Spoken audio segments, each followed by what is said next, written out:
ANZSNM is a great opportunity to meet all our existing collaborators, identify new trends in the technologies of what's going in radiopharma and in the clinical space as well. I'm one of the co-conveners for the meeting, and yeah, really excited to bring molecular imaging and people in the industry here to Christchurch and New Zealand to see what we're all about. Telix has been a fantastic partner for us. We established a relationship probably about 2 to 3 years ago. At the time, we were talking about the Prostate study, but since then there's been a few other studies that we've become involved with, and one of them is like IPEX trial, for example, for glioblastoma. I think it's been a wonderful partnership so far, and I'm really excited with the direction Telix is heading. Myself, in conjunction with Dr. Michael Kitchener, Dr. Michelle Nottage and Russell Edwards, as well as working with you guys at Telix, we've written a paper which is currently under peer review, which is very exciting. So that's what I'll be presenting this afternoon. So we look at initial staging of prostate cancer and how we're detecting those initial prostatic malignancies. Then we're also comparing our results to other literature in the biochemical recurrence.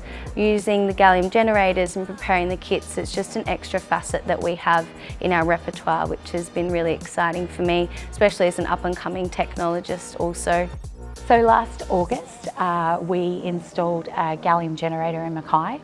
Mackay is about an hour and 40 minutes by plane from Brisbane. We typically have sourced PSMA tracers from the cyclotron based in Brisbane, but it needs to be at the airport about 2 hours ahead of the flight time, and then that poses all sorts of issues. So by installing the gallium generator last August, we've had a few real benefits to our patients, not just through being able to actually do their scan on the day that they're scheduled, but also that lack of fallout that we were having before because the flights were unreliable.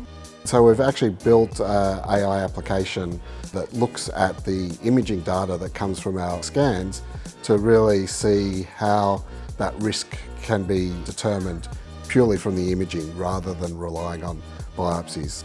And this is very powerful because traditionally you need a computer engineer and a data scientist to analyse the data, to build out algorithms, to then train them and then test and validate. The Dedicate platform has this all automated and built in.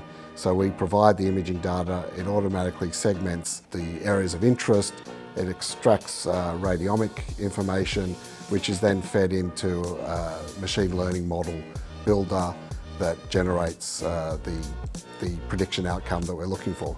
Telix really emphasise listening to nurses. Sometimes things are delivered for a group when they haven't actually thought too much about what that group needs. Having the opportunity to develop the session with the Prostate Cancer Foundation and NECA, establishing what the needs of their nurses are so that we can capitalise on that. And I just really appreciate the support from Telix, that's amazing. Opportunity to be here. Personal highlights from the meeting have really been related to what's growing in the field of nuclear medicine, which is theranostics.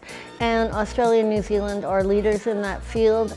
I look at this time as the industrial revolution of nuclear medicine, and I think the benefit of that will be for the patient.